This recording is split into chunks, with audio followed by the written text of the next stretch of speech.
Hello everyone, good morning. আজকে দিনটা বলতে পারো শুধু খাওয়া দাওয়া করেই কাটিয়েছি, শুধু ভালো মন্দ খেয়েছি। তো যাই হোক, সকালবেলা উঠে রান্নাবান্না হয়ে গেছে, পুজো টুজো দিয়ে খেয়ে নিলাম কড়াইশুঁটির কচুরি আর আলু ফুলকপির ভাজা আগের দিনের। তো তারপরে টিফিন প্যাক করে নিলাম। ছিল ভাত, ছিল পুঁই বিটুলি, কচু, চিংড়ি দিয়ে একটা তরকারি মতন ছিল, মাছের ঝোল ছিল, আর সামান্য কিছু ফল ছিল। ফলের মধ্যে ছিল পেঁপে আর আপেল আর এক টুকরো লেবু। তো দেখো, আগের দিনে যেই জুতোটা কিনেছি সেটা পরেই আজকের অফিসে যাচ্ছি। মনে মনে এত ভালো লাগছে, জুতোটা ধারণার বাইরে। খুব পছন্দ হয়েছে জুতোটা আমার।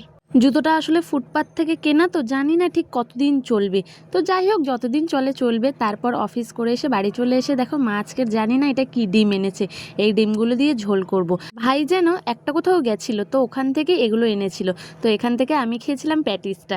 তো যাই হোক, তারপরে ভাই আবার দোকান থেকে আসার পথে এনেছিল চপ আর পেঁয়াজি। পেঁয়াজি তো আমার এক কথায় অসাধারণ লাগে। আর রাত্রিবেলা করেছিলাম ডিমের ঝোল। তো ব্যাস, আজকের এখানেই শেষ করলাম। সবাই ভালো থেকো, টাটা।